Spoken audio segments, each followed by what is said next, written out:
Kita beralih ke informasi selanjutnya. Saudara Wakil Gubernur Aceh, Fadlullah, didampingi sejumlah kepala satuan kerja perangkat Aceh, memantau sekaligus berbelanja takjil di Pasar Ramadan Cemerlang yang berada di kawasan Jalan Garuda, Gampung Baru, Kota Banda Aceh.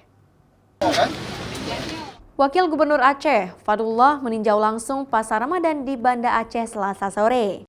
Selain berbelanja, ia memastikan bahwa semua dagangan yang diperjualbelikan di sini sehat dan aman untuk dikonsumsi. Para pedagang diminta untuk benar-benar menjaga kebersihan lapak jualan, makanan dan minuman yang diperjualbelikan serta terlepas dari kandungan bahan berbahaya. Wagub mengajak seluruh masyarakat Aceh untuk turut memberdayakan UMKM dengan berbelanja takjil di Pasar Ramadan yang melibatkan UMKM lokal. Selain di Banda Aceh, masyarakat di seluruh Aceh juga diminta memeriahkan Ramadan dengan salah satunya berbelanja di Pasar Ramadan yang disediakan di sejumlah titik di kabupaten kota di Aceh.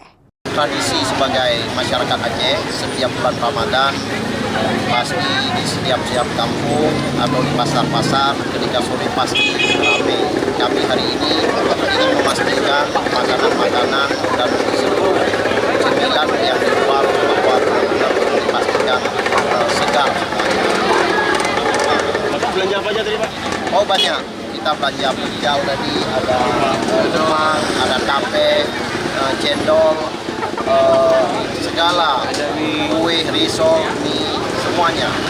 Pedagang juga diharapkan tidak menjual makanan dan minuman yang mengandung bahan-bahan berbahaya seperti boraks. Masyarakat juga diminta melaporkan jika menemukan pedagang yang menjual dengan menggunakan bahan-bahan berbahaya. Syahril, Kompas TV, Banda Aceh.